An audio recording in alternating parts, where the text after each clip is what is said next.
मैं 5 mutual fund की बात कर रहा हूँ जो कि ग्लोबल कमोडिटी फंड में अच्छा खासा रिटर्न दे चुके हैं, जिन्होंने 27% से लेके 46% तक का रिटर्न दिया, वो भी एक साल के अंदर में।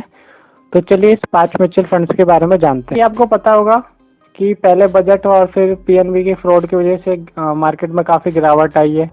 उसका तगड़ा असर हुआ इंडियन मार्केट पे, जिससे कि थोड़ा सा हमारा खिंचाव थोड़ा ग्लोबली मतलब इंटरनेशनल मार्केट पे भी जा रहा है। वहाँ पे भी हम सोच रहे हैं अपनी रेंज को थोड़ी वाइड करें, इंडियन मार्केट तक ना सीमित रहे, इंटरनेशनल मार्केट में भी जाके इन्वेस्टमेंट करें। तो ऐसे कौन से चीज़ है जिससे हम इन्वेस्टमेंट कर सकते हैं? तो उसमें से एक म्यूचुअल फंड्स है जिसमें आप इन्वेस्टमेंट कर सकते हैं, मतलब आप डायरेक्ट ट्रेड भी कर सकते हैं उन शेयर्स में जाके। उसके लिए कल से सेपरेट अकाउंट खुलता है, जैसे आप इंडियन मार्केट के लिए खुलेगा वैसे ही उसी के लिए इंटरनेशनल मार्केट के लिए आपके लिए ट्रेडिंग अकाउंट बनता है। तो म्यूचुअल फंड की बात कर रहे थे हम बताते हैं कि कौन से म्यूचुअल फंड में आप इन्वेस्टमेंट करेंगे जिसमें एक साल में ज़्यादा से ज़्यादा रिटर्न आपको मिले। तो ऐसे में जो लास्ट ईयर 1 ईयर का डाटा जो लिया गया, तो इसमें एडलवाइज ग्रेटर चीन फंड डायरेक्ट है जिसने 37% तक का रिटर्न दिया है।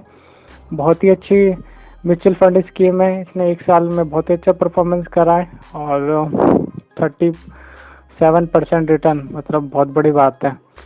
और अगर दूसरी बात कर ली जाए तो Edelweiss emerging market opportunity fund है, जिन्होंने 28% तक का रिटर्न दिया है, जो कि बहुत ही अच्छा है। तो इसमें भी एक साल में रिटर्न इतना पाया गया है।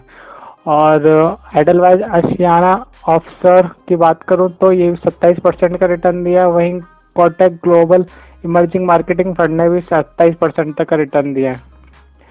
और वही 5वें फंड की अगर मैं बात करता हूं तो Franklin FFF USA opportunity direct fund ने भी 27% तक, मतलब हमारे यहाँ का जो मार्केट रहता है वो अप्रोक्स, अगर इक्विटी फंड म्यूचुअल फंड की बात की जाए तो अकॉर्डिंग टू द मार्केट रहता है, तो वो अभी शायद 20 to 30 रहता है। और अगर डायरेक्ट इन्वेस्टमेंट करते हैं तब तो आप ज़्यादा से ज़्यादा कमा सकते हैं, लेकिन अगर आप चाहते हैं कि आपका फंड कोई और मैनेज करे, मतलब आप ज़्यादा ध्यान नहीं दे पाते अपने इन्वेस्टमेंट पे, तो म्यूचुअल फंड उसमें से एक है। ये नहीं कि म्यूचुअल फंड में भी आप जा रहे हैं तो आप बिना एनालाइज करे जाए, देखिए वहाँ के फंड मैनेजर के, देखिए उसके पोर्टफोलियो को, देखिए उसने कौन से शेयर उसने होल्ड कर रखे हैं। तो ऐसे ये ग्लोबली जो इंटरनेशनल फंड था उसके बारे में आपको बताया, उसमें आप इन्वेस्टमेंट करेंगे तो आपका पैसा इंटरनेशनली मार्केट में जाके उनके शेयर्स में जाके इन्वेस्ट करेगा, इंडियन मार्केट में नहीं होगा। तो ये थे जो 5 म्यूचुअल फंड जिन्होंने रिटर्न दिए, 27 से 37% तक के रिटर्न दिए। कुछ स्कीम थे जिसके बारे में आपको बताया। अगर आप इन्वेस्टमेंट करना चाहते हैं तो इसमें इन्वेस्टमेंट कर सकते हैं।